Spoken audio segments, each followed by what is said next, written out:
All right, everybody, welcome back. We are.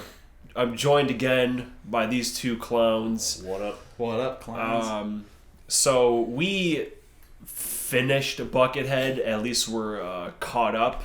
Because Are we? Because this man puts out a new thing like every week at least. So yeah, we spent like the last 2.5 years cruising through Buckethead slowly, and yeah, 400 Pikes later, I think it was time to talk about him. Goodness gracious. I guess we could start out with your introduction to Buckethead. Guitar Hero. That's an easy answer.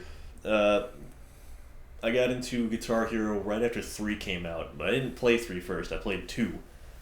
And, of course, when you get a rhythm game, you go and look up what the hardest song is in that rhythm game, and in Guitar Hero 2, it's Jordan. So that was my introduction to him. Loved that song. Still do. I just think it's a little bit overused nowadays, but really good song. My introduction to Buckethead was him. He was the first one, and I followed. I don't know how quickly after, but like it was shit he would play. Caught my interest because, of course, anybody that technically proficient and just that varied in the amount of bullshit he can do is, well, that's just interesting, you know? Yeah, same thing. This guy. You are the seed of Buckethead, I guess. Yeah, you're welcome. He wishes. Putting him on all of us and making us suffer through like 20,000 hours worth of music. And You haven't even suffered through all of it. Look, in my defense, he didn't have the Pikes at the time. yeah, at the time there was only like 20 albums or whatever. Yeah. But yeah, so we're not gonna sit here and do a tier list of 400 albums or anything. So we're just gonna sit here and talk about some highlights of him. So we're talking about albums, Pikes, songs, side bands, side albums, whatever the hell else. I don't know. This is just a overall general Buckethead video, cause like I had to talk about him at some point, and why not now? So why don't we just start with our favorite albums? Yeah, Their albums? not Pikes, Not studio Pike? albums. All Studio album first. I can do that. My favorite studio album of Buckethead's is Giant Robot, not to be confused with the album Giant Robot by the band Giant Robot that he was also in. For me, this one, it's just 19 tracks, and all of them are really, really good. Aquabot is like the funkiest fucking song ever written. Welcome to Buckethead Land is iconic. The version of I Love My Parents on that record is just gorgeous, just soul-scarringly gorgeous. I love that song.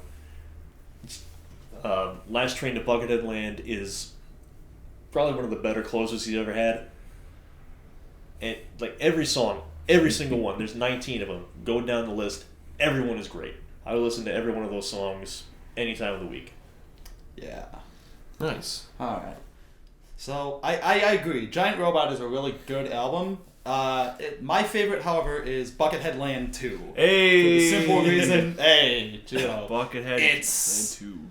To put it simply, it's an hour-long fucking madman ride.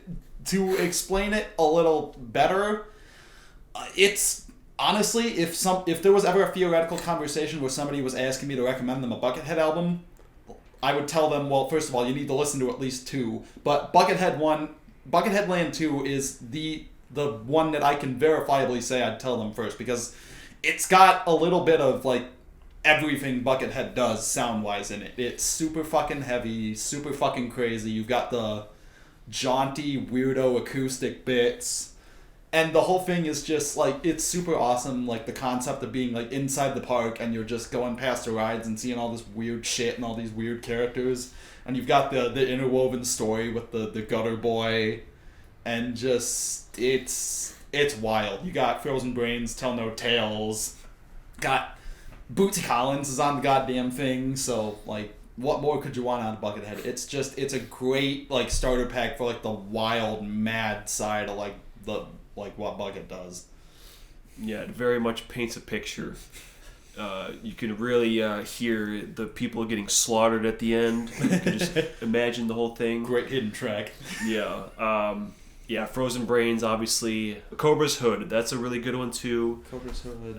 Battery Cage Brawls. John Merrick, Elephant Man, Bones Explosion. Fucking Machete Mirage. Machete Mirage, yeah. That's just like that solid ass songwriting that he does really well at. Yeah. But yeah, like you said too, like the crazy shit, like Fun for You. I swear to God, I sing sometimes to myself. At night I play with dead bodies. Help me. Just really, really catchy shit, and yeah, and just all the fucking hidden messages, or not hidden messages, but like all the ads in between. Good old Albert and shit.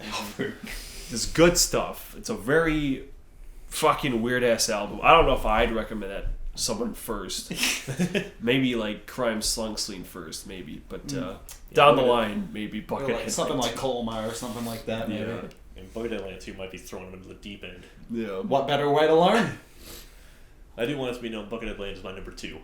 Nice. Yeah. Buckethead Land 1 or Buckethead Land 2? 2. 2 was your 2. Yes. Nice. Buckethead Land 1 I do love, but 2 is better. Yeah. All right. What about Pikes? Pikes. Okay. My favorite Pike is actually super early one, Pike number 7, Shores of Molokai. Because, first of all, the title track kicks fucking ass. You've got the 5 Masters of Decapitation.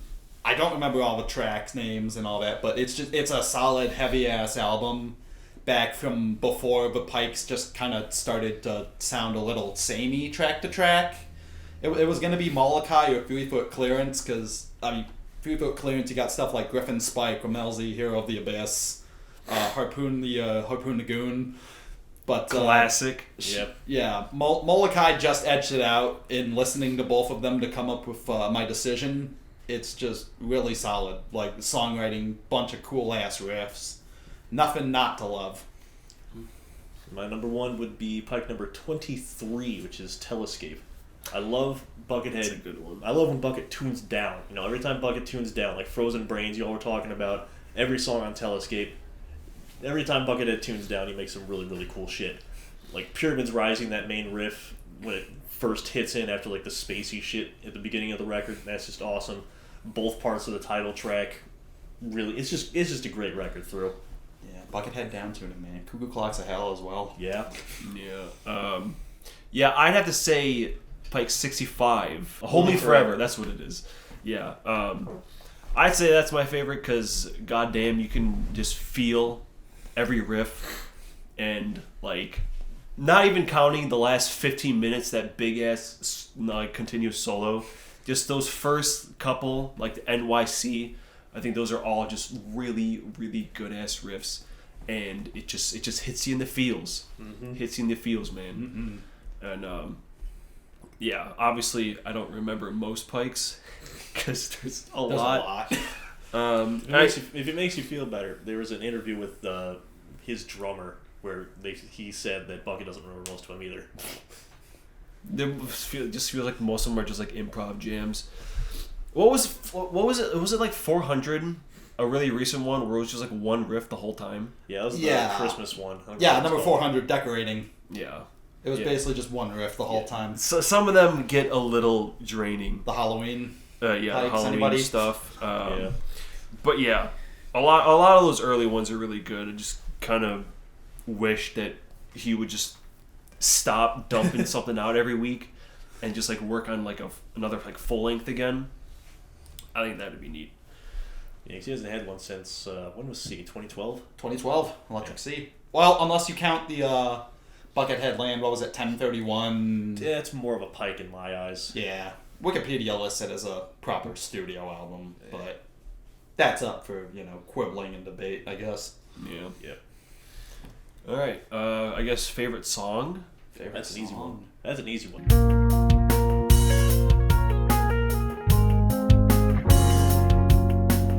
That's my favorite song of all time.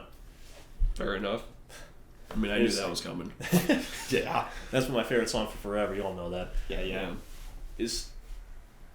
There's nothing I could conceptually do to that song to ever make it better. Every riff is put where it needs to be. Every note is put where it needs to be, even in the huge fucking 5-minute solo at the end. I wouldn't change a note of that song. It seems like every song, everything he does dedicated to someone always like really slaps. Yeah, it's true. It's true. So I actually had a tough time coming up with my favorite song. It kind of cycles through a couple of them, but at this moment, it's got to be.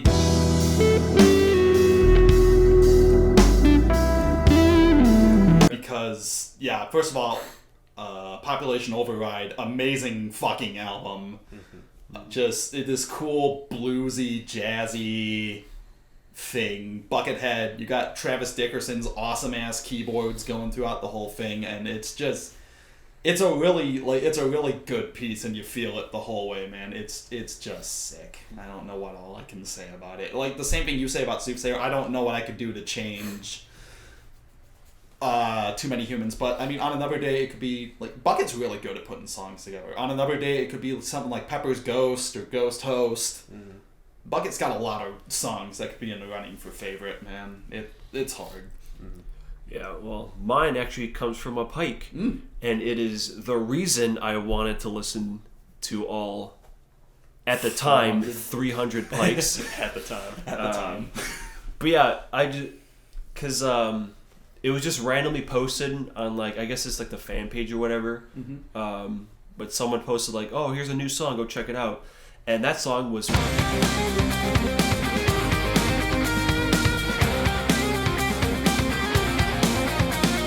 I just randomly, I was like, alright, I'll check this song out. Why not? I haven't heard Buckethead in a while. And just fucking blew my ass away. And I was like, alright, gotta listen to everything now. And that was a commitment. That was July 2020. God, yeah, I remember you saying you wanted to run through Bucket, and I think both of me and Alex's reactions are you sure about that? Do you know how much stuff he has?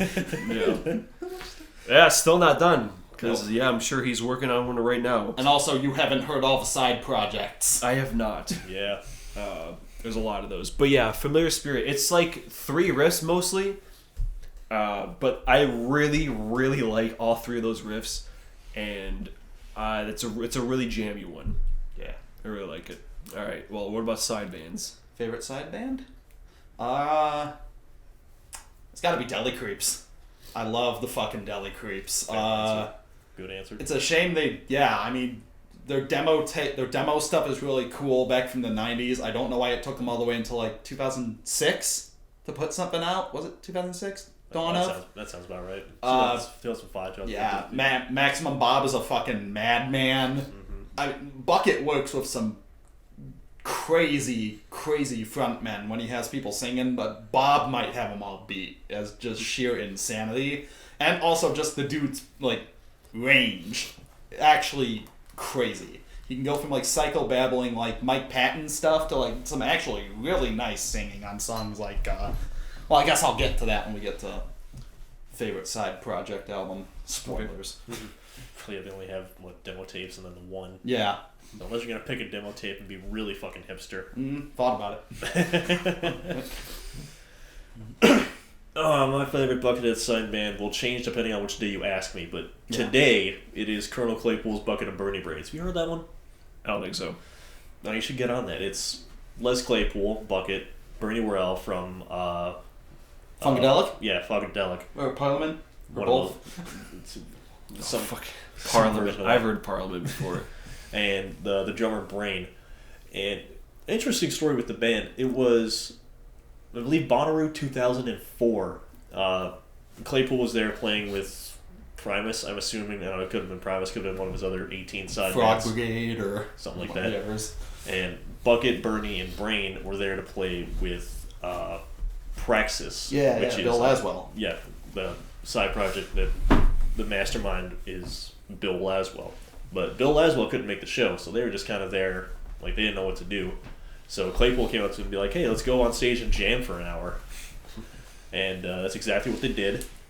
And it was fucking awesome. I've heard bootlegs of it. It was a really good jam session. And they all thought so too, because they got together after the jam. It's like, man, we should make a record out of this. And they did. And I'll talk more about it in the record section, because they only made the one. I'm actually skimping out of this one because I don't remember any side bands or albums because I've only heard 2. So I'm gonna let you 2 take this one. Alright. I guess I know what we're listening to later. Yep. Well, alrighty. So you were already just going on. You want to just jump into yours? Okay. Their one record was The Big Eyeball in the Sky. It's a record you need to hear. If you're watching this video, go listen to that record now. It's got 13 tracks? 12, 13? 11 tracks. Both wrong. Are you gonna show it off? I will. Give me a minute. It's got 11 tracks. They're all great. The first track is entitled Buckethead. It's Bucket's origin story, or one of them. He's like the Joker. But he's got to pass. It's got to be multiple choice. Share some common features between Origin songs. Well, yeah, there's always the chicken coop and everything, but I mean, you know. That's my favorite one. That's the only one I know, actually. Yeah, so the it's my Buckethead? favorite. I don't know. The one where he's raised in a chicken coop by chickens. That's all of them. Yeah, that's... Whatever. That's my favorite one. That's kind of the basis. They all different details. Anyways, there's that song which has one of my favorite Bucket solos ever played. Mm. It's got Thai Noodles, which is a fun jam. Oh, yeah. Elephant Ghost, which I adore. It sounds like just an in-studio jam. It sounds like their version of 3 Minute Warning, and it's fucking great. It's got what else you got? Hang on. Big Eyeball in the Sky. Big Eyeball in the Sky title track, really, really good. I'm sorry, I'm looking at the track list. Yeah. Oh god, it's got Jackalope, which I think is the most appropriately titled instrumental ever, because it just sounds like what a jackalope would be. Anyways, I brought this to flex on people. This is a promo disc for the record. This goes out to like music reviewers and radio stations that they want to play it. And as far as I know, this is the only one that's ever been out in the wild. So, How do you have it? I found it on eBay. Nice. Just randomly looking for Buckethead shit one day. So, I didn't bring mine to flash in front of the camera, but as I was talking about the Deli Creeps, there were 2001, I overestimated how when it came out, but their 2001 output, Dawn of the Deli Creeps, is 13 tracks of whack, not to rip off the Walter Becker album. Starts absolutely insane with Can I Have a Ride, which is just it's unironic, like no pun, a ride of a track with Bob just going Maximum Bob going absolutely insane. And then you got songs like Found Body, which is friggin', it's one of the cleaner ones that's really cool, shows off some of Bob's singing voice. Flesh for the Beast, and then you got some of the Time, which is actually just straight up a really good, clean song with really awesome, clean singing and another really good Bucket solo. And then you got the weird little interludes like Hatchet and Hatchet, Beauty of Life. You got the greatest song ever made, Buns of Steel.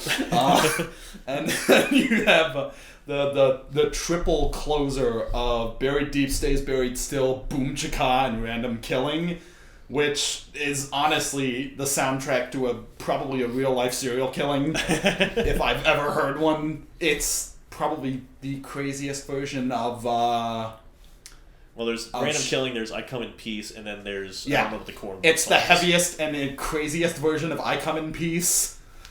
It's just a mad, crazy fun album. It's everything I like about Bucket. The heaviness, the dissonance, just the insanity, the warped humor of it all. It's a great fucking piece, man. Science Faction, another Buckethead project that only put out one album. I know Bootsy Collins was in it with him. Brain was it Brain? It was Bucket, Bootsy, Brain, some random ass singer whose name I don't remember, and somebody else. There's a turntable guy, but it wasn't. Was it DJ Bonebreak? Because it wasn't Disc. I don't remember. But they put out one album as well, Living on Another Frequency. Yeah, it was a really good record, but there was a couple tracks on there that I wasn't a huge fan of. Like, what was the first track? Sci-Fax Theme? Yeah, Sci-Fax Theme is like all just DJ turntabling stuff, which I think is cool, just not on this record. Yeah. And then, what's the last one?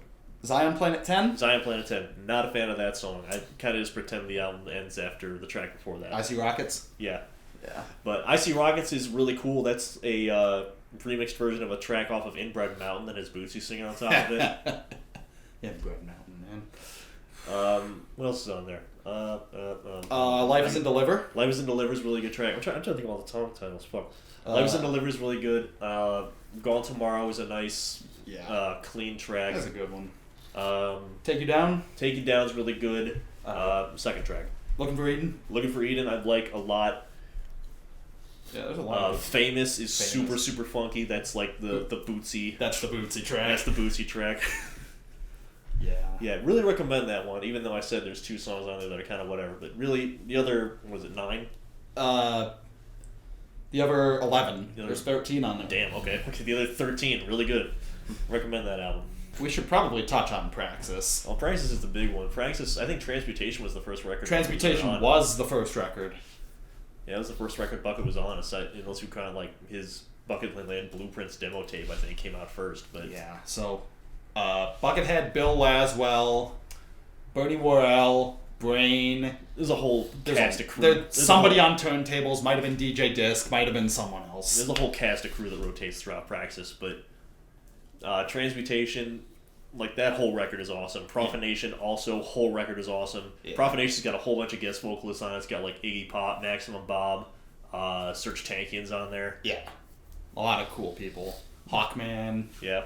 There's a lot of good stuff. I also want to shout out Melting Man Part 2. I love that one. On whatever Pike that is. Silent Picture Book, I believe. Silent Picture Book. Is that Pike 10? I think it's 11. I don't remember. No, Forgotten Library is 11. I think it might be 10. I don't remember. But those first, 7 notes, holy shit. I don't know. They just give me chills every time. 10, yeah. So really you're just shouting out Melting Man. Sure, yeah, Melting Man, whatever. But I don't even remember what part 1 goes, but I just want to talk about those first 7 notes. Part 1 isn't even on the Pike. Because they're really damn good. No, part 1's on a different Pike. Part 1 it's the same song, except part 2 has a solo to it. Oh, Melting Man is the last track on Molokai, which is actually really cool. There you go. Yeah. There we go. Wrapping it right back around. That's a good-ass one. I don't know. There's a lot of cool songs. Yeah. ... The ellipses off of Population Override. Yeah. Yes. Yeah, really good one. Spokes for the Wheel of Torment. Oh, yeah. Yeah. Only because the music video that went along with it is super cool. Yeah, one of Buckethead's very few music videos. Yeah, it was a good one too. Yeah, it's just fucking weird as hell. Yeah. Nottingham Lace. Nottingham Lace, yeah, and actually, really could shout out. Probably just shout out End of a Chicken as a whole. Yeah, great album. You got Serge Tankian on there. It's Bucket kind of writing more like songs with like vocalists, and it actually works really well. Yeah, except the one I shouted out is the instrumental on the record. And one of the instrumentals. I mean, Coma technically counts, but Coma's also cool because it's Bucket basically saying, yeah, I can write fucking post-rock.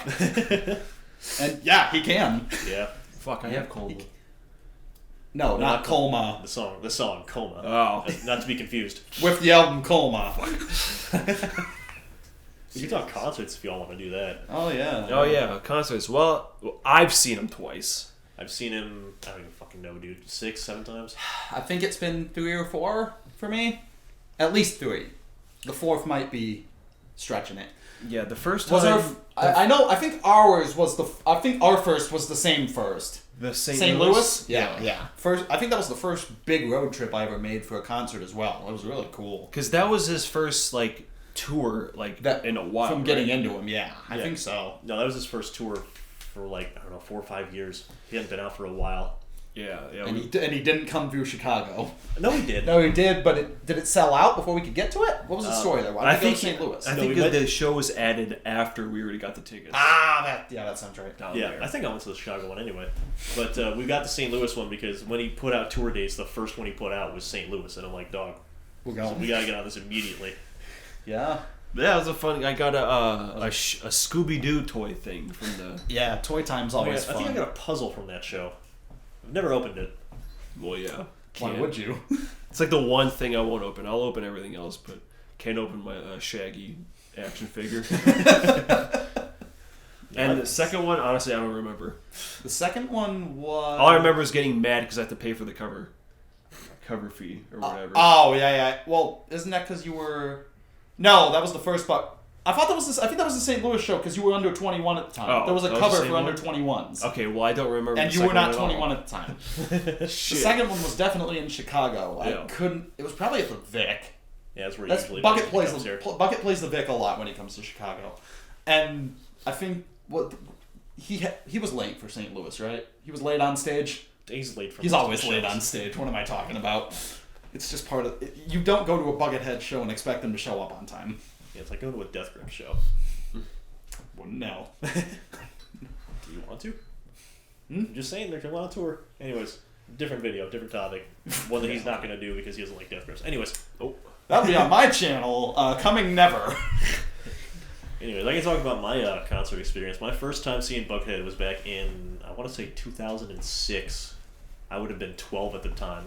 I went with my dad to go to the Vic. It was my first time seeing Buckethead. It was my first concert that I ever went to. Damn.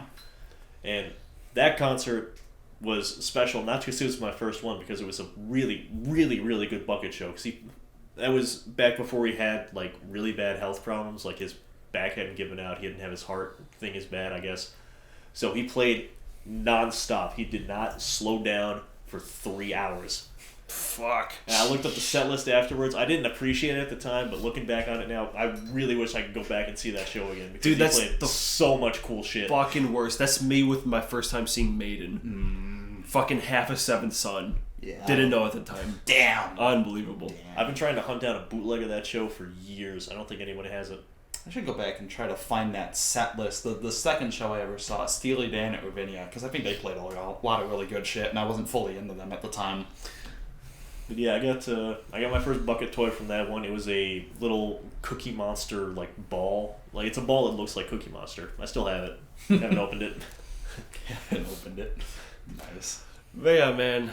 I think that'll about do it for us. A lot to digest. The man's put Really, out. I mean, like me and Alex, we've been into Buckethead forever. We could probably go on for another fucking 4 hours talking about this shit. Oh, It's yeah. got so much stuff you could talk about. We haven't even hit like halfway with like Buckethead side projects, and there's just albums and sounds and just entire facets of Buckethead that haven't even been like grazed in this video. There's a lot to talk about with the dude. Like he's honestly like modern day like Frank Zappa Residents-esque output. Although the Residents are still going, so I don't know if I can compare him to them yet. He's got him beat. He's got everybody beat. And The is amount of still gen- making. The amount of shit that he's made, the amount of shit he's still making, the amount of genres he's covered, the amount of people that he's worked with. He's got, I mean, like, I'm still learning about side projects that he hasn't done. I was looking through his eBay listing and I found some records I'd never heard of. Shit. For like, for like $90, like, super obscure shit. We didn't talk about his shit with fucking, like, DJ Disc, the shit that he's, like, the turntablist stuff. We haven't talked about like his shit with Shin Tarai. That's Oh my god, Shintarai stuff. Yeah, kind of yeah. more on the ambient side. We didn't talk about Pieces. We didn't talk about Pieces for good reason because that band is shit. We didn't talk. We didn't talk about Death Cube K. We got into his like dark ambient side. Didn't talk about his stuff with Travis. Didn't talk about his stuff. We talked a with, little bit. We brought up Population Override. We talked a little Well, bit. his actual like the Chicken Noodles albums left hanging. We didn't talk about his stuff with Brian. Yeah, We didn't talk about his stuff with him, Travis, and Brian. There's too much stuff for a channel like this where you Brian upload. Brain. There's too much shit to talk about on a channel like yours that's usually a lot more focused. Like if we were doing a fucking 5-hour podcast, 5 hour. Bucket would be a great topic, but that's not what this is. This is a YouTube video. Yeah. You gotta kind of tone it down a little bit. Yeah, man. For someone who probably has close to 500 albums, if not surpassed that, there's really not a whole lot that I didn't like. Minus a couple, like the Halloweens that we mentioned, Pike 400. I don't even know what else. There's just not a lot of, like... Duds. It's all at least Yeah. okay. It's pretty crazy. Yeah, not to mention one album that's actually 13 albums in one. Oh, in Oh search yeah, of In Search of the classic. Jesus Christ. Yeah, man. Good. He's done the multi-album set a few times. He's done Monolith, his Death Cube K, that's 5 records. He's Yep. done... Those are meant to be played on top of each other, though. Yeah, that's rumored. They sound pretty decent on top of each other. I've tried it before. There's like the Best Regards and Kind Regards that we brought up, which are I think 3 or 4 records each. 5. 5. 5 discs each. Okay. Oh my god. There was supposed to be a third one of those that hasn't gotten made. Yeah, warm regards. I just decided not to do it. Fair enough. But there's so much fucking shit. Like, if you haven't listened to Buckethead and you're like, yeah, I want to run this dude's discography, you're going to be preoccupied for probably about a decade. And good luck finding a good deal of it. Yeah. Especially, like, the personalized recordings he's done. Like, 2 of those have surfaced. Who knows how many he's actually done. The grab bag tapes. Grab bag tapes. Those took me years to track down. And we only found 3 of them, and we don't even know if there's more. I'm fairly certain there's only 3 of them. There's, like... You can get into visual media. He's got, like, Young Buckethead Volume 1 and 2 DVDs. He's got the Cornbugs DVDs. He's got the Cornbugs DVDs, which I have. He's got Secret Recipe, which is, like, the first 13 years of his career as, like, home videotapes. And, like, a whole bunch of other shit. If I were to recommend, like, an outlandish piece of bucket media, it would be Secret Recipe. Because that's like 5 hours of video content of Bucketheads that really kind of drops you into his mindset. It's a really cool thing. You can find it on YouTube actually nowadays. Yeah, that's cool. If you want to get more obscure, you can talk about like Killer Grab Bag of Shards, the CD-ROM video cassette that he put out that only runs on QuickTime and cannot be found. Rip. You say rip, I haven't been able to find a copy of it anywhere. Well, I meant rip QuickTime. Dog, I would fucking boot into a virtual machine to watch that if I could find a version of it. Anyways, Damn. Yeah. But yeah, like I said, we're deep diving. We got to cut this off. Yeah. Stop me. yeah. Well, yeah. Let me know what your favorite Buckethead things are, and if you haven't, listen. I don't know. Go to like a random number generator, 1 to 400. Pick a number and just go listen to 423 actually. Now he just put one out today. All right, yeah, okay, yeah. 423. Pop it in and listen to that Pike. Chances are it's a good time. God help you if you get the Halloween stretch. If you're into ambient stuff though, you're in for a good time. Plus, it's probably more than 423 by the time this video goes up. For being real. Yeah. Yeah. How much can you put on a week? A lot. Don't challenge him. I think his record is 8. Fucking hell. But yeah, that'll do it. I'll see ya for the anniversary video. All right.